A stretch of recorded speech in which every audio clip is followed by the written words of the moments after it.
Count me in for the ride.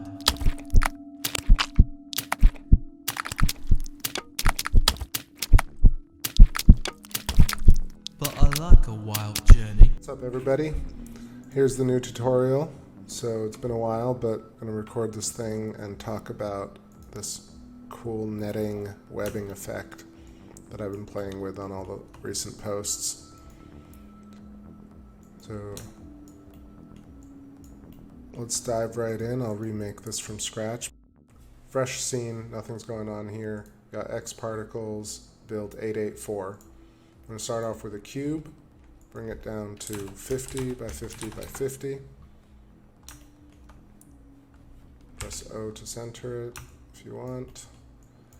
All right, what we're going to do here is we're going to start with the simplest object. The cube actually yields a great result with this effect, but you can do it from any type of object. But I started with a cube and decided to emit from object from the cube.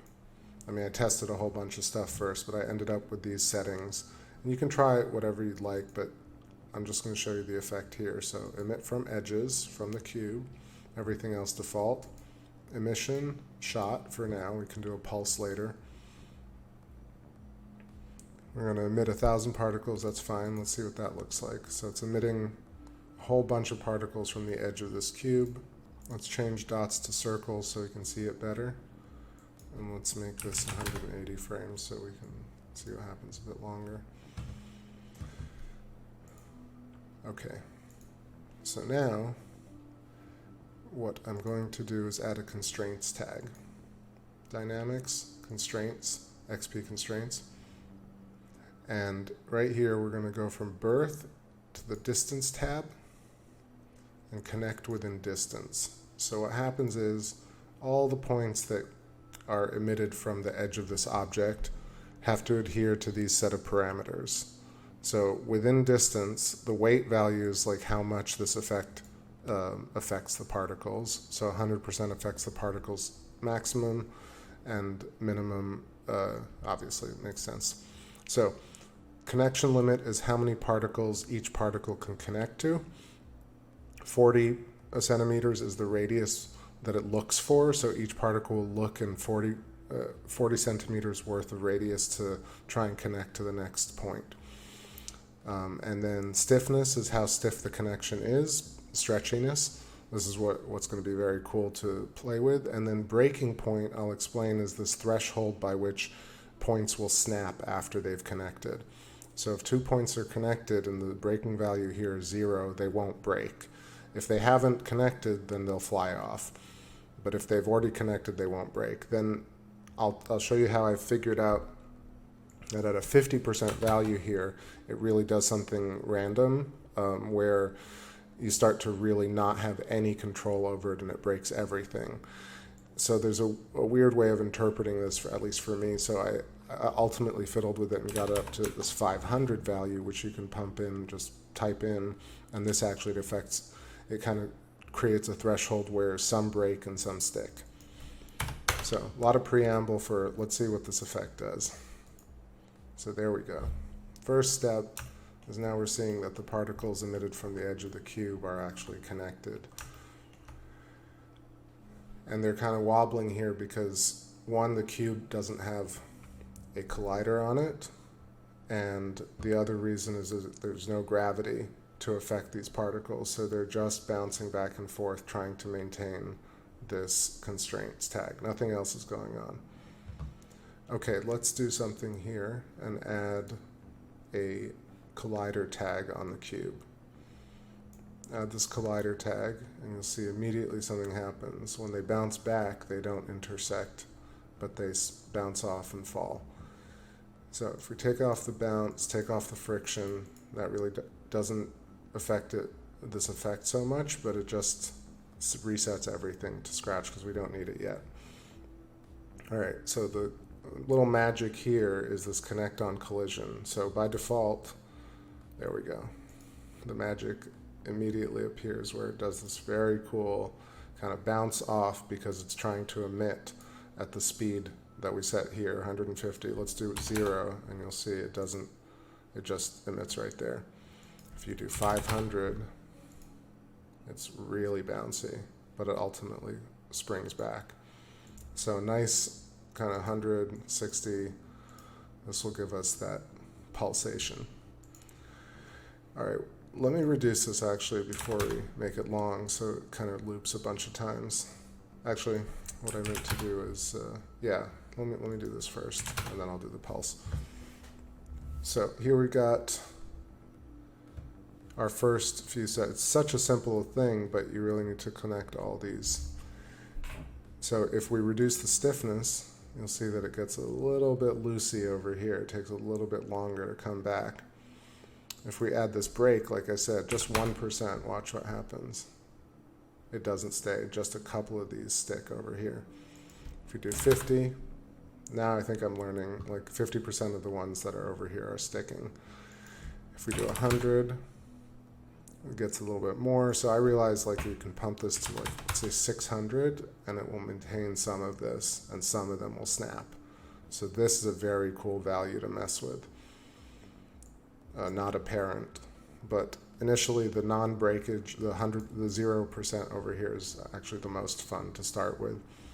Get the stiffness. If you stiffen it up completely, you'll get like taut ropes. If you loosen it up completely, you'll get exploding ropes. Just one stiffness does this really cool stretchy effect. So lots of different combinations.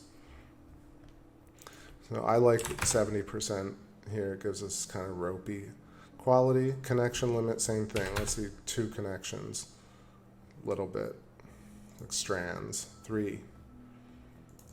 Bring it up to 6 and it starts connecting.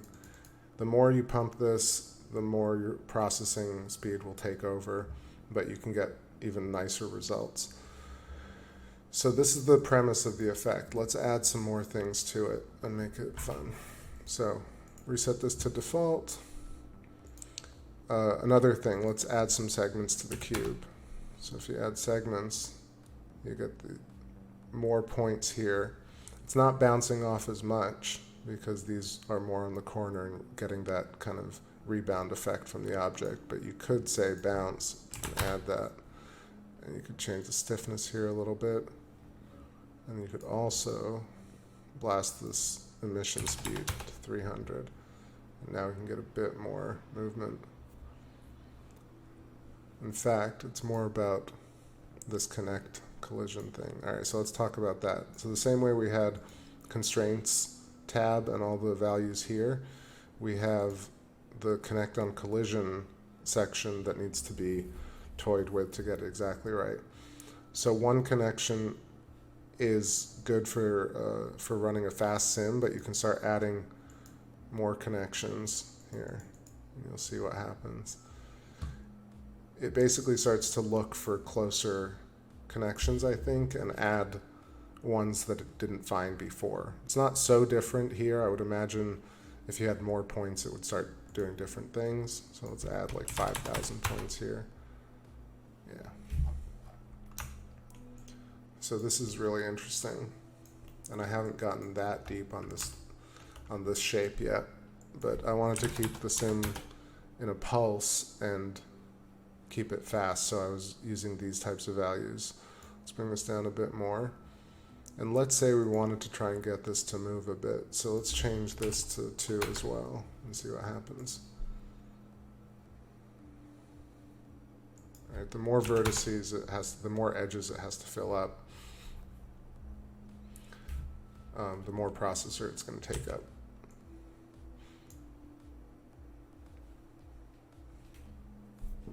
Oh, I know how we can move this. So, right. So now let's introduce gravity, because gravity is pretty fun. And it can control the particles that are sticking too quickly and start making them move in interesting ways. So let's add a gravity modifier right here and just press play. This is where you start getting the hanging ropes.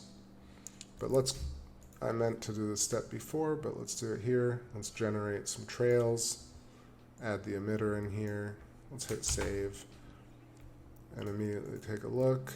Look at that. That's kind of cool. I haven't even played with this effect, but what we're really looking for is changing the particle trail to constraints algorithm and then distance. So it basically mirrors this constraints distance. Now let's press play, and you'll see we've got ropes connecting all the particles.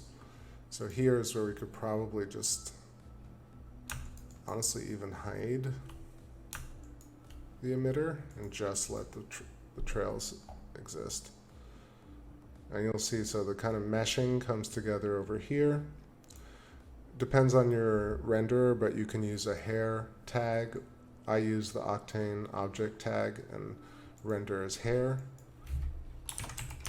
Usually somewhere around 0.5, 0.2 to 1.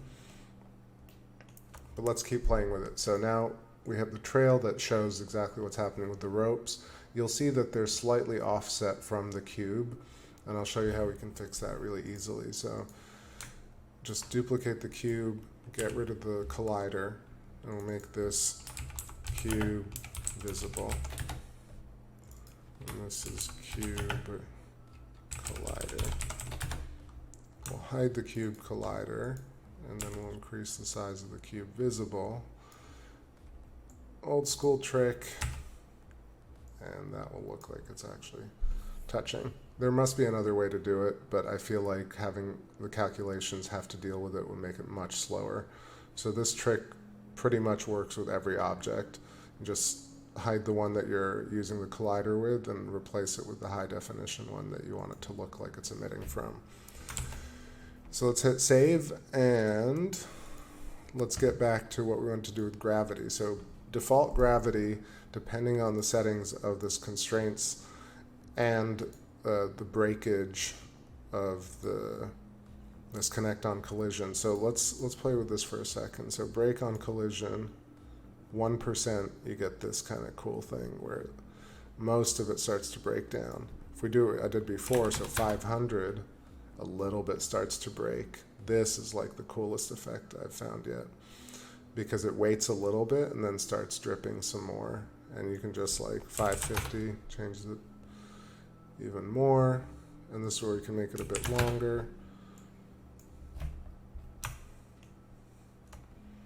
Yeah. And this effect is rad. I haven't even rendered anything with this yet, so I'm sharing it directly with y'all in this tutorial.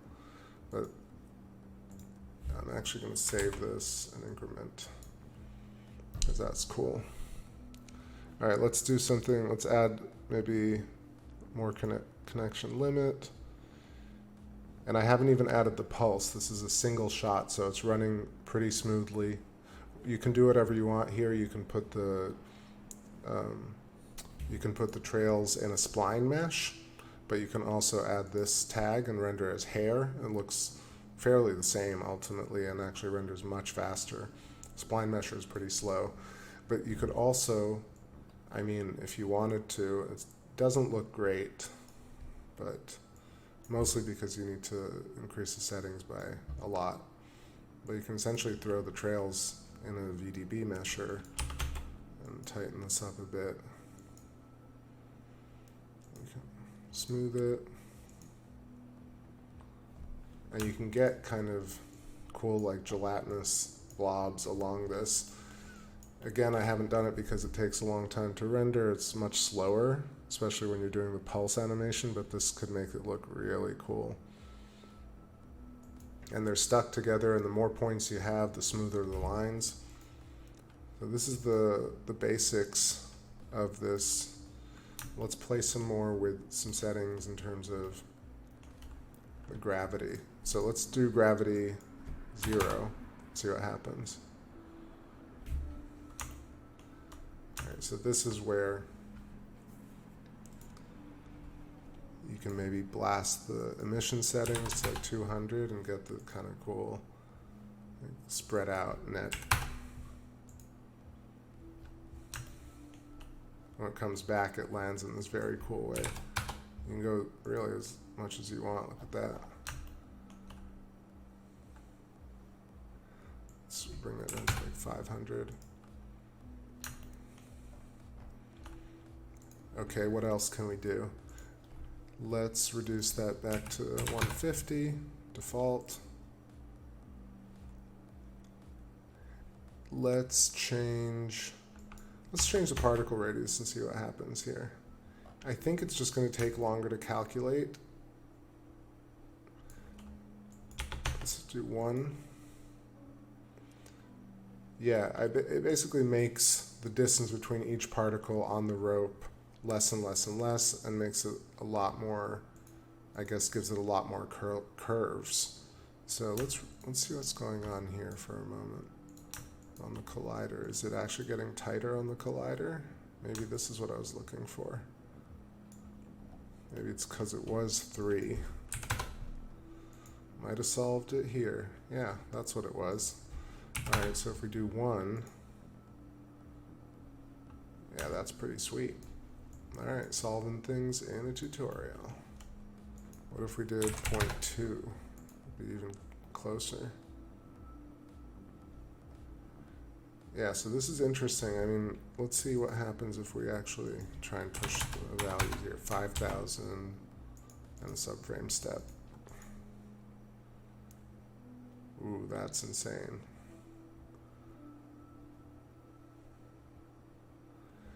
Yeah, so it's possible to get, you know, it's much slower right here. Let's actually just leave 1 subframe for now. All right, that's a lot of particles. Let's reduce the number of particles to 1,500. Yeah. So you can get much finer lines and better collisions using smaller particles. Should have been obvious to me, but I was kind of so distracted with all the other stuff that I didn't pay attention. But here, we solved it in the tutorial. Let's get this down to 500. Maybe it doesn't need that many points. There we go. So I kind of like this abstract mesh. You get a little bit more webbing over here in a way. And pump this a bit more. All right, so that's gravity at 0. We saw gravity pulling down. Let's do negative gravity and see what happens. Obviously, it's a mirror effect, but it's very interesting because it feels like it's like a parachute, or like a spider shooting a web up into almost like a parachute, like those little spiders in what is it, Charlotte's Web, where they all escape on their kind of netted parachute of silk. And I know that this is, in a way, it would be cool to kind of skin this and make this fabric-y, but there's probably a way to do it. So yeah, that's negative gravity. So you can animate the gravity to do different things. And I guess what we can do here is let's change the break so it doesn't break off. And let's use gravity to kind of pull it off the object. So now it's pulling. And then what do we have here? We have stiffness, less connection limit, and a little more loose. I think maybe I needed this actually. Yeah, let's do 700 so make it a bit stiffer. And reduce the gravity because it's pulling it too much.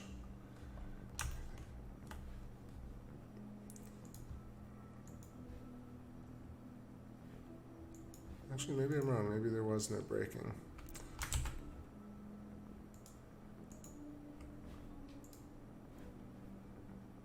I think it's maybe because, yeah, I know what I did. Increase the size of the points here. Let's put that back up to 1. See what's going on. All right, that pushes it off a little bit.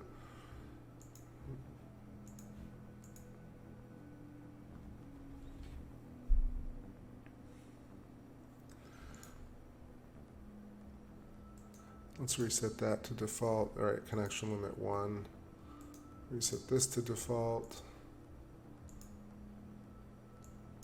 And really just play with this value on, there we go. That's sort of the breakage that I wanted. So now let's set the pulse right here. What do we have? The pulse set to 30 interval. So it will be evenly divided, but of course you can change the interval. I've been using just an even one. So let's see how that looks. And now they'll start overlapping and doing this cool thing. what I should do, see immediately on the second one it gets very intense, so that's because we have segments.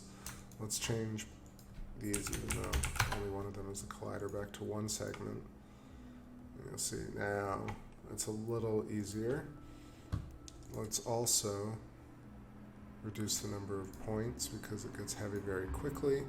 Let's reduce the speed a little bit so it doesn't fly off too much. Reduce that a little bit more. There we go. And then the collision on the cube, no breakage.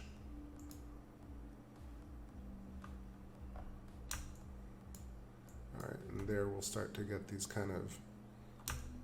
I've also been animating the cube, but let's try and get this to stick without... Alright, so now it's bouncing off entirely. You see it gets stuck over here and starts pulling. If I bring back maybe one segment in the middle, yeah.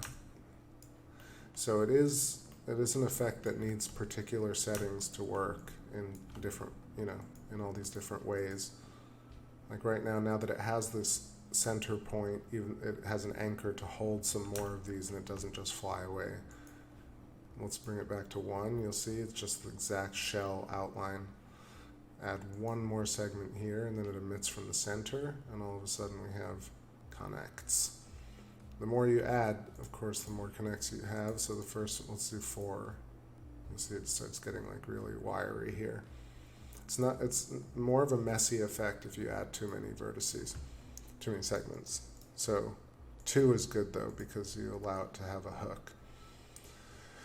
And then we can also rotate this cube, but first let's see. Okay, so now we have this. Let's reduce the number of points being emitted, so it's a bit easier on the calculations. And now if we play with the gravity, increase the gravity, you'll see we'll start to get this kind of ropey thing going on.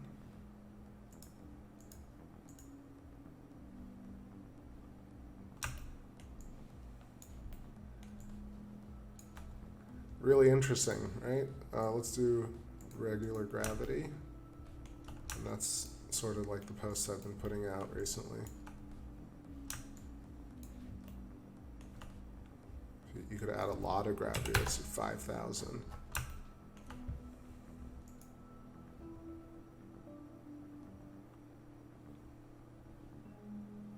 And let's have 1% breakage. Or let's 500% breakage. It starts to do something. Let's do 1,000 breakage here.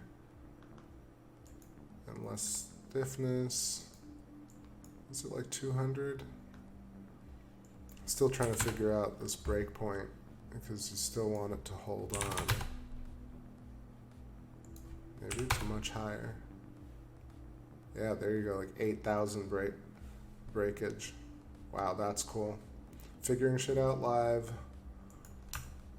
Yeah, that's how we do. And reduce the gravity to back to normal. Let's see what happens. That's cool.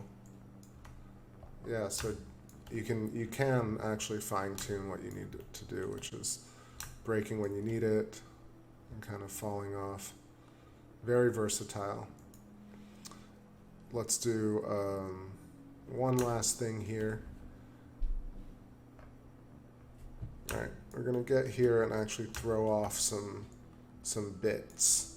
Let's break this cube, select a few of the sides. We're also gonna rotate this cube, make it a little bit smaller. Also the scale does change things, so there we go, look at that. Wow, that's pretty damn cool. Let's add a collider onto this. Inside, because the normals are there. Whoops, that's taking a second. All right, we got sloppy ropes landing. We could even make this connect on collision and it would look cool, but it would take a lot of processing. But that's the idea.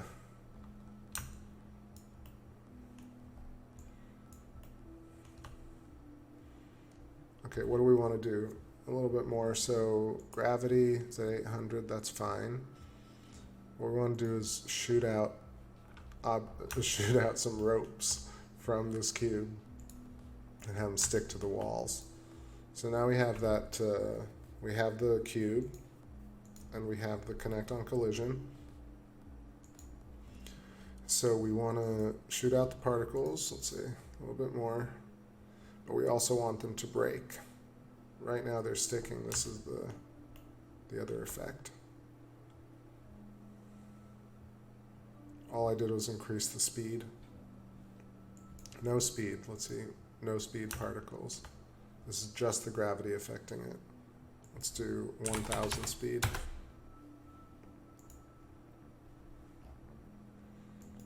All right, here we get our crazy Spider-Man webbing effect. This is, I haven't even tried this setting yet, so a lot of these are me testing it for the first time, but now because all the the constraints doesn't have any breaking, so everything that's connected is staying connected. But let's do it if we have the 500 breakage and see what happens. There we go. That's cool.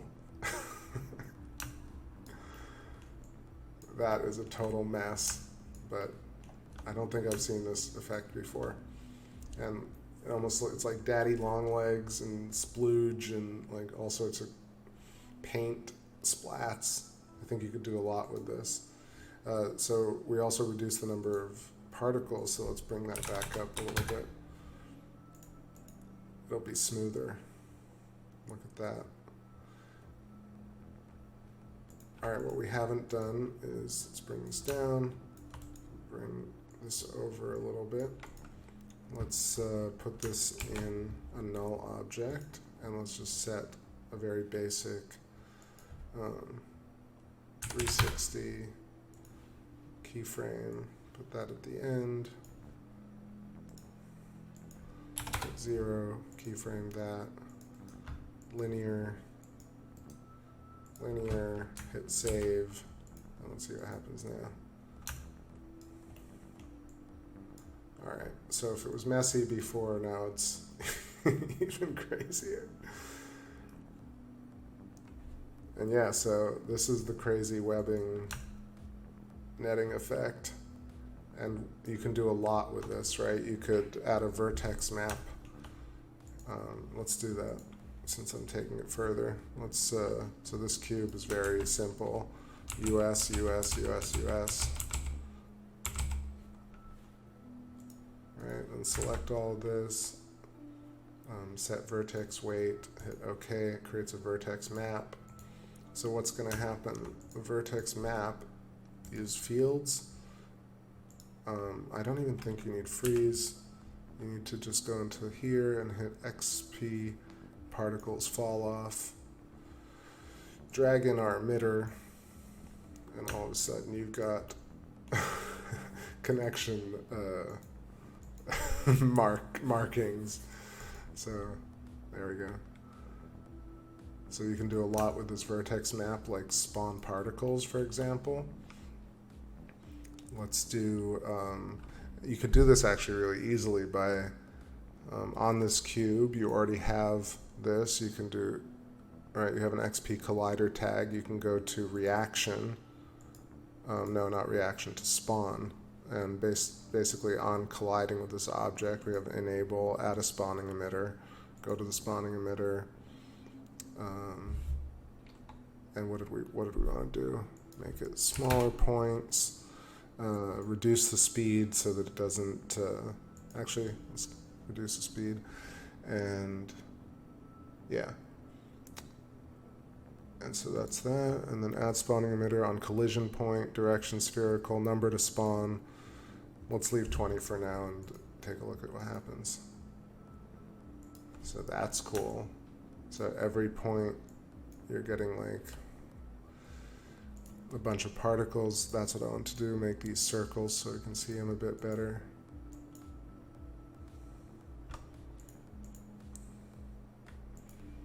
Let's make this a bit smaller, 5.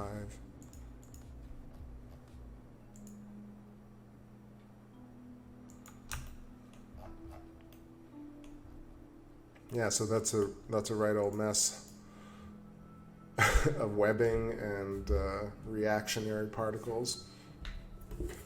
You could use the vertex map for really anything you wanted. You could have more netting spawned.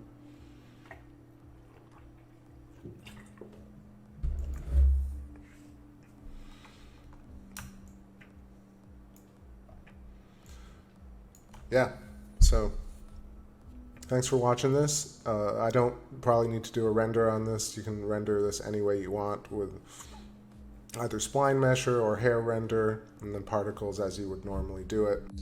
All right, that'll wrap it up for today. Thanks so much for checking out the video, everyone. I hope you all enjoyed it and got something out of it. If you make a cool render, please tag me in it @LevelBevel on Instagram. Catch y'all on the next one.